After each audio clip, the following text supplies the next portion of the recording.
chair now recognizes the gentleman from California, Mr. Huffman, for 5 minutes. Thank you, Mr. Chairman. I think a lot of folks at home, especially if they've followed the work of this committee for the last 9 months, are probably pretty confused. Why are we here in the Natural Resources Committee talking about the migrant challenges we face, the asylum system being overwhelmed because of a complex set of issues that Ms. Acer talked about? Why is that happening here in the Natural Resources Committee? Why do we have Republicans who have spent the last 9 months, and in some cases their entire careers, slashing the budgets of the National Park System and the Interior Department, suddenly today gravely concerned about the integrity of our National Park System? Why do we have Republicans who have spent the last 9 months attacking our bedrock environmental laws, trying to undermine them in every way possible, suddenly urging more aggressive enforcement of our environmental laws? Why is all of this happening? Well, Team Extreme and the MAGA chaos agents that control this narrow, dysfunctional Republican majority are 3 days away from shutting down the government. Welcome to the distraction. They don't want to talk about what that's going to do to the National Park System. They don't want to talk about what that's going to do to the Border Patrol agents and asylum workers and everyone else who is trying to deal with a really difficult challenge. They want to change the subject. And so you see all of this stagecraft and theater and vitriol because nothing induces hyperventilation and internet clicks and distraction like their favorite narrative. Now, 1 week ago, this hearing was supposed to be a markup. So why are Interior Department officials not here? Because 1 week ago, they were busy filling up their calendars with real work.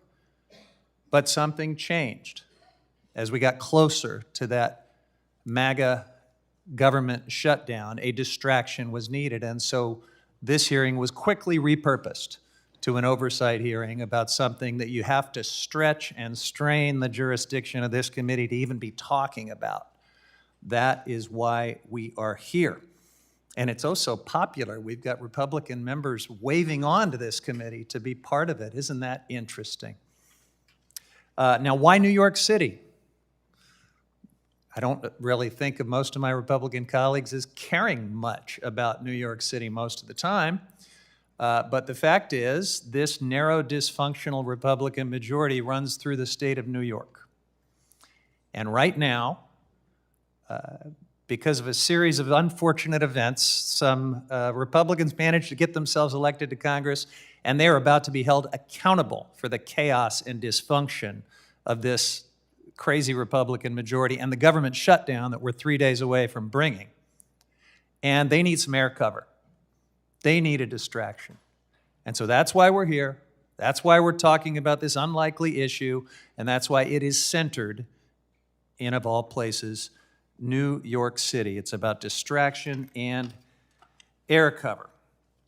So, Ms. Acer, I want to thank you for providing the broader context for this conversation. I want to thank you for the incredible work that you do for human rights. And I want to shed a little light on the issue that our Republican colleagues don't want to talk about, and that is all the stuff that's going to happen 3 days from now when they shut down the government. Could you speak a little bit to the inevitable impacts of a government shutdown when it comes to the folks who are straining to deal with this overwhelming situation of providing humanitarian treatment of asylees, processing asylum claims? I mean, for goodness sake, all these folks, including the Border Patrol agents that have the tough job of dealing with both legal and illegal border crossings, they're about to start going without pay because of this MAGA government shutdown. Could you speak a little bit to what that means for the issues that you're working on?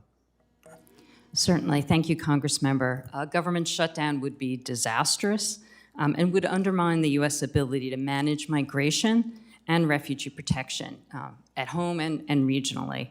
A shutdown will in particular wreak havoc on the immigration courts. Back when there was a government shutdown back in 2019, some of you may know, 80 to 94,000 cases had to be canceled and put off for years. And that those cancellations and adjournments added to the backlog that had already been existing. How about the National Park Unit we're talking about here today? I think I would defer to Mr. Spencer on the details of how something like this would impact the national parks, but I did hear him talk about resource issues. In addition to the immigration courts, we also have real concerns about the impact that a shutdown could have on many of the critical services that are conducted day in and day out by humanitarian organizations that are helping to welcome people seeking asylum. We really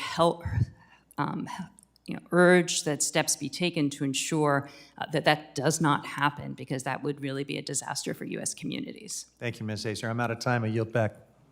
Gentlemen's time's expired, and I was reminded during that round of questioning about how it was a Republican-led initiative on the Great American Outdoors Act that put $6.5 billion into the National Park Service, signed by President Trump.